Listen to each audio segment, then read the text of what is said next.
Shalom Aleichem Besem Yesua Hamasya. Salam sejahtera dalam nama Yesus Kristus Tuhan kita.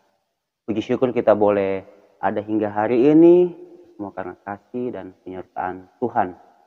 Baiklah, saat ini, hari ini kita akan merenungkan sebagian dari isi firman Tuhan. Namun sebelumnya kita minta penyertaan Tuhan, minta hikmat dari Tuhan untuk menyertai renungan firman Tuhan kita pada hari ini. Mari kita satu dalam doa, kita berdoa. Segala puji syukur kami naikkan kehadirat-Mu ya Tuhan, karena Engkau begitu baik dalam kehidupan kami. Kasih penyertaan-Mu yang tak pernah berkesudahan bagi kami ya Tuhan. Terima kasih kami ada hingga hari ini ya Tuhan. Itu semua karena kasih dan penyertaan-Mu saja. Dan pada saat ini ya Tuhan, kami akan bersama-sama merenungkan sebagian dari isi firman-Mu. Tutup bungkus surapi kami ya Tuhan. Biarkanlah hikmat marifat yang hanya berasal daripada-Mu itu ada pada kami. Agar kiranya kami dapat mengerti, memahami akan kebenaran firman-Mu yang kami renungkan pada saat ini. Hamba yang juga Engkau pakai untuk menyampaikan kebenaran firman-Mu. Biarkanlah segala perkataan yang keluar dari mulut lidah hamba semata-mata hanya berasal daripada-Mu saja. Ini kami ya Tuhan, kami sudah siap untuk merenungkan firman-Mu. Di dalam nama anak-Mu Yesus Kristus kami berdoa dan mengucap syukur. Haleluya. Amin. Baik Bapak Ibu Saudara, Saudari kekasih di dalam Tuhan, hari ini kita akan merenungkan sebagian dari isi firman Tuhan, terutama pada bulan ini kita boleh memasuki bulan yang baru. Kita akan merenungkan tentang Natal atau hari kelahiran Tuhan kita Yesus Kristus. Terlebih tentang nubuatan-nubuatan yang sudah ada sejak jauh sebelum Tuhan kita Yesus Kristus lahir. Baiklah, saat ini kita akan merenungkan firman Tuhan dari kitab Yesaya. Dari kitab Yesaya pasalnya yang ke-7 ayat yang ke-14 dan pasalnya yang ke-9 ayat 5-6. Saya ulangi, Yesaya 7 ayat 14 dan Yesaya 9 ayat 5 sampai yang ke-6. Saya akan bacakan bacaan kita pada hari ini. Bapak Ibu Saudara sekalian dapat mengikutinya dari rumah dengan membaca Alkitabnya masing-masing. Yesaya 7 ayatnya 14. Sebab itu Tuhan sendirilah yang akan memberikan kepadamu suatu pertanda. Sesungguhnya seorang perempuan muda mengandung dan akan melahirkan seorang anak laki-laki, dan ia akan menamakan dia Immanuel. Dan Yesaya 9 ayat 5 dan 6. Sebab seorang anak telah lahir untuk kita, seorang putra telah diberikan untuk kita. Lambang pemerintahan ada di atas bahunya, dan namanya disebutkan orang penasihat ajaib, Allah yang perkasa, Bapa yang kekal, Raja damai. Besar kekuasaannya dan damai sejahtera tidak akan berkesudahan di atas tahta Daud dan di dalam kerajaannya. Karena ia mendasarkan dan mengokohkannya dengan keadilan dan kebenaran dari sekarang sampai selama-lamanya. Kecemburuan Tuhan semesta alam akan melakukan hal ini. Baik Bapak Ibu Saudara sekalian, saat ini kita akan merenungkan firman Tuhan yang akan saya beri tema Mesias yang telah dinubuatkan. Mesias yang telah dinubuatkan. Hari ini kita membaca sedikit dari nubuatan tentang Tuhan kita Yesus Kristus pada kitab Yesaya. Sedikit tentang kitab Yesaya ini. Latar belakang siapa yang penulis. Ya, seperti kita ketahui, penulis dari kitab Yesaya ini yaitu Nabi Yesaya sendiri. Yaitu salah seorang nabi yang hidup pada zaman perjanjian lama, atau boleh dikata salah satu nabi besar yang ada pada zaman kerajaan Yudea pada saat itu. Ya. yang hidup sekitar kurang lebih tahun 745 sampai 680 sebelum Masehi ya.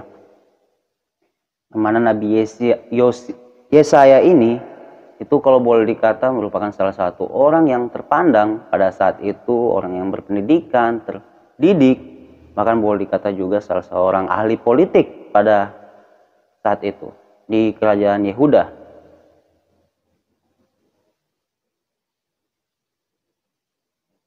Yesaya melakukan kenabiannya, ada yang mengatakan sekitar 40 tahun atau sekitar 60 tahun. Yang jelas, yang pasti Nabi Yesaya ini menjalankan tugas kenabiannya pada masa 4 pemerintahan Raja Yehuda pada saat itu, yaitu Uzia, Yotam, Ahaz, dan juga Hizkia. Pada keempat raja ini, Yesaya menjalankan kenabiannya atau tugas pelayanan sebagai seorang nabi yang diberikan oleh Tuhan Allah kepadanya. Nah, satu hal yang menarik dari kitab Yesaya ini, kitab Yesaya sendiri dibagi atas 2 bagian, yang mana dibagi pada bagian yang pertama itu dari ayatnya yang pertama, dari pasalnya yang pertama sampai pasalnya yang ke-39, kemudian bagian yang kedua dari pasal ke-40 sampai ke-66. Bagian yang pertama itu berbicara tentang penghukuman dan bagian yang kedua itu berbicara tentang keselamatan. Yang menarik di sini adalah kitab Yesaya ini berjumlah sebanyak 66 pasal, dan yang tadi bagian yang pertama terdapat 39 pasal dan bagian yang kedua terdapat 27 pasal. Yang mana kalau boleh kita perhatikan, ini menggambarkan kitab kita ya, atau Alkitab kita. Terdapat 66 kitab dalam Alkitab kita yang dibagi atas 2 perjanjian lama dan perjanjian baru. Perjanjian lama atau bagian pertama itu terdapat 39 kitab, dan pada perjanjian baru ini pada sama seperti pada bagian yang kedua terdapat 27 pasal atau 27 kitab. Apakah ini suatu kebetulan? Saya rasa tidak. Ini adalah suatu hal yang sudah ditetapkan Allah. Suatu hal yang ditetapkan Allah menjadi suatu nubuatan, juga boleh dikatakan bagi kita umat manusia. Nah, balik lagi kepada pembacaan kitab-kitab yang sudah boleh kita baca bersama tadi, pada pasalnya yang ke-7 dan pasalnya yang ke-9. Pada pasal yang ke-7 ayat ke-14 ya, kalau situ kita baca, yang menjadi latar belakang dari kitab ini adalah yang mana suara Tuhan atau perkataan Tuhan muncul atau ada lewat Nabi Yesaya ketika Raja Ahaz memimpin, dan pada saat itu terjadi peperangan antara kerajaan Yehuda dan kerajaan Israel, atau boleh kita bilang Israel Utara dan Israel Selatan. Pada saat itu terjadi sesuatu pergumulan di hati Raja Ahaz pada saat itu, sehingga suara Tuhan datang kepada Raja Ahaz melalui Nabi Yesaya menyampaikan perkataannya. Teman-teman boleh baca, Bapak Ibu sekalian dan saudara-saudara sekalian boleh baca mulai dari ayat yang pertama hingga selanjutnya, sampailah kita pada ayat yang ke-14. Suatu nubuatan yang sungguh luar biasa, di mana menubuatkan kelahiran seorang anak laki-laki, seorang putra yang lahir dari seorang perempuan muda atau seorang perawan. Ya, itu dikatakan sesungguhnya seorang perempuan muda mengandung dan akan melahirkan seorang anak laki-laki, dan ia akan menamakan dia Immanuel. Suatu nubuatan yang menurut saya ini bukan hanya sekedar disampaikan kepada Raja Ahaz pada saat itu, tetapi benar-benar disampaikan juga kepada umat manusia, kepada kita semua, kepada saya, Bapak, Ibu, dan saudara-saudari sekalian. Ya. Bahwa nubuatan akan lahir seorang putra yang nantinya akan memimpin umat manusia sebagai seorang raja, sebagai seorang pemimpin yang kekal. Dan nantinya akan disebut sebagai Immanuel, Yang mana kita ketahui sendiri arti dari kata Immanuel, yaitu Allah beserta kita. Allah beserta kita. Pada ayat yang ke-14, pada pasal ke-7 dari kitab Yesaya ini, itu menubuatkan Tuhan kita Yesus Kristus yang akan nantinya disebut sebagai Immanuel, Allah beserta kita. Hal ini sudah sesuai, yang berarti bahwa Tuhan Yesus itu selalu ada bersama-sama dengan kita, di hati kita, menyertai kita, memimpin langkah hidup kita, memerintah kita sebagai sebagai seorang raja, dan kita sebagai hamba yang selalu taat atas segala perintah-perintahnya. Sungguh nubuatan yang sungguh luar biasa yang disampaikan oleh Nabi Yesaya pada saat itu. Kemudian kita lanjut kepada pasalnya yang ke-9, ayatnya yang ke-5 dan ke-6. Ya. Sini juga berbicara tentang nubuatan akan kelahiran seorang putra atau seorang anak laki-laki yang akan menjadi seorang raja. Ya. Bahkan kalau dikatakan di sini, lambang pemerintahan ada di atas bahunya. Lambang pemerintahan ada di atas bahunya. Berarti segala kekuasaan yang ada di dunia ini, itu ada pada dia. Dalam hal ini, yaitu Tuhan kita Yesus Kristus. Bahkan pada kitab ini sudah dijelaskan mengenai nama. Nama di sini bukan seperti nama Petrus atau Samuel atau apa, tidak. Tapi dalam artian nama di sini yaitu mengenai berbicara mengenai gelar. Gelar dari Yesus sendiri. Pertama, penasihat ajaib. Katakan situ penasihat ajaib. Kemudian Allah yang perkasa, Bapa yang kekal, dan yang terakhir Raja Damai. Sungguh luar biasa nubuatan yang disampaikan pada saat itu mengenai Tuhan kita Yesus Kristus. Bahwa akan lahir seorang raja, akan lahir seorang pemimpin yang akan memimpin kita dalam kehidupan yang kekal nantinya.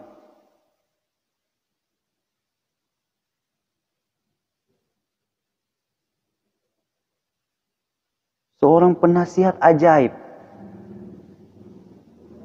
yang perkasa, Allah yang perkasa, ya. Allah yang perkasa kita. Kalau kita pikirkan secara sekilas, bagaimana sih suatu orang yang perkasa itu seperti apa? Ya. Apalagi Tuhan kita. Kalau sudah disebut Allah yang perkasa, berarti sungguh sangat-sangat luar biasa, ya. Bapa yang kekal. Bapa yang kekal berarti tidak berkesudahan. Tidak ada berkesudahan. Ya. Dan yang terakhir situ dikatakan Raja Damai. Atau Raja Shalom. Dia raja yang kekal, yang akan membawa damai di tengah-tengah umat manusia.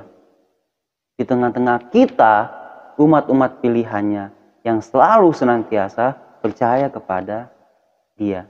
Ya. Begitu besar kekuasaannya. Sangat-sangat besar. Dan hal itu sudah dinubuatkan oleh Nabi Yesaya kepada umatnya pada saat itu. Mengenai seorang raja atau seorang yang diurapi. Dalam bahasa Ibraninya disebut Mesias atau bahasa Yunaninya Kristo atau Kristus. Akan lahir bagi kita untuk memimpin kita umat manusia. Satu hal juga yang saya mau bagikan kepada Bapak Ibu Saudara-saudara sekalian, teman-teman sekalian. Tentunya nubuatan ini bukan hanya sekedar nubuatan biasa, tetapi benar-benar digenapi oleh Tuhan Yesus sendiri. Kita boleh baca bersama pada Lukas 4 ayat yang ke-18, 19, dan 21. Lukas pasal yang keempat ayat 18, 19, dan 21. Saya akan bacakan. Roh Tuhan ada padaku, oleh sebab Ia telah mengurapi aku untuk menyampaikan kabar baik kepada orang-orang miskin, dan Ia telah mengutus aku untuk memberitakan pembebasan kepada orang-orang tawanan dan penglihatan bagi orang-orang buta, untuk membebaskan orang-orang yang tertindas, untuk memberitakan tahun rahmat Tuhan telah datang. Ayat 21, lalu Ia memulai mengajar mereka, katanya, pada hari ini genaplah nas ini sewaktu kamu mendengarnya. Saya rasa Yesus mengatakan hal ini bukan seperti orang gila yang mengatakan, saya adalah Tuhan, saya adalah Allah, dan lain sebagainya. Tidak, tapi dia benar-benar yakin sungguh-sungguh bahwa memang dialah yang dinubuatkan sekitar 600 atau 700 sebelum masa kelahirannya. Dialah yang telah dinubuatkan oleh Nabi Yesaya pada saat itu. Yang dibaca di sini tuh, baca oleh Tuhan Yesus di sini tuh pada kitab Yesaya pasalnya yang ke-61 ayat yang pertama dan ayat yang kedua. Dan yang paling meyakinkan bahwa memang dialah yang menjadi penggenapan dari segala nubuatan yang ada pada kitab Yesaya. Dia sendiri mengatakan pada hari ini genaplah nas ini sewaktu kamu mendengarkannya. Bahwa ya, dialah yang menggenapinya. Tuhan Yesuslah yang menggenapinya. Bahwa memang dialah Mesias, dialah Kristus, dialah Tuhan Allah, dialah juru selamat kita. Raja yang memimpin kita dalam kehidupan yang kekal. Bapak Ibu Saudara sekalian, saat ini kita memasuki bulan yang baru, yaitu kita memasuki bulan Desember, bulan yang penuh sukacita bagi kita. Sekalian anak-anak Tuhan, kita akan memperingati hari kelahiran Tuhan kita Yesus Kristus. Terasa menjadi suatu sukacita bagi kita, di mana kita boleh berkumpul bersama saudara-saudara seiman kita, bersama keluarga kita, teman kita, sahabat-sahabat kita, atau siapapun itu. Tapi satu hal yang perlu kita renungkan bersama-sama. Apakah dengan tiap tahun kita merayakan perayaan kelahiran Tuhan kita Yesus Kristus, merayakan kelahiran Sang Raja Damai itu, merayakan kelahiran Yesus Sang Mesias, Yesus Kristus tersebut, apakah kita sudah sungguh-sungguh mengimani bahwa dialah Tuhan kita, dialah Raja kita, dialah Juru Selamat kita? Bapak Ibu sekalian, saudara-saudara sekalian, marilah kita bersama-sama memperingati Natal tahun ini. Meskipun di tengah-tengah pergumulan yang ada, pandemi, ataupun kesusahan-kesusahan lainnya yang kita hadapi pada saat ini. Biarkanlah damai Natal, sukacita Natal yang akan kita rayakan bersama itu benar-benar bukan hanya sekedar kita jalani sebagai rutinitas biasa, tapi benar-benar kita imani secara sungguh-sungguh akan kelahiran Tuhan kita Yesus Kristus yang sudah dinubuatkan jauh beratus-ratus tahun sebelum kelahirannya. Kita benar-benar merenungi, kita benar-benar mengakui bahwa Yesus Kristus adalah Raja yang memimpin kehidupan kita, adalah Tuhan dan Juru Selamat kita untuk selama-lamanya. Amin untuk kebenaran firman Tuhan. Bapak Ibu Saudara sekalian, mari kita berdoa. Mari kita satu dalam doa. Kita berdoa. Tuhan Allah, terima kasih ya Tuhan, kami sudah boleh merenungkan sebagian dari isi firman-Mu. Biarkanlah firman-Mu ini ya Tuhan dapat tertanam dalam hati kami masing-masing. Boleh menjadi pedoman bagi kami ya Tuhan. dalam menjalankan setiap kehidupan kami. Mengajarkan kami ya Tuhan untuk benar-benar sungguh-sungguh meyakini Engkau ya Tuhan sebagai Raja atas kami, Tuhan dan Juru Selamat atas kehidupan kami. Biarkanlah kami menyambut sukacita Natal di tahun ini ya Tuhan dengan betul dan sungguh-sungguh berserah kepadamu, menyerahkan kehidupan kami hanya kepadamu saja. Terima kasih ya Tuhan, hamba-Mu sudah boleh berbicara menyampaikan kebenaran firman-Mu. Biarkanlah ya Tuhan sekali lagi firman-Mu ini boleh menjadi terang pelita bagi kami semua yang mendengarkannya ya Tuhan. Terima kasih, sekali lagi terima kasih. Kehidupan kami ya Tuhan selalu kami mau pertaruhkan hanya dalam tangan pengasihan-Mu. Ampuni kami atas segala dosa-dosa yang kami lakukan mohon kehendak-Mu. Dalam nama anak-Mu Yesus Kristus kami berdoa dan mengucap syukur. Haleluya. Amin. Sekian renungan kita pada hari ini. Terima kasih. Shalom. Tuhan memberkati.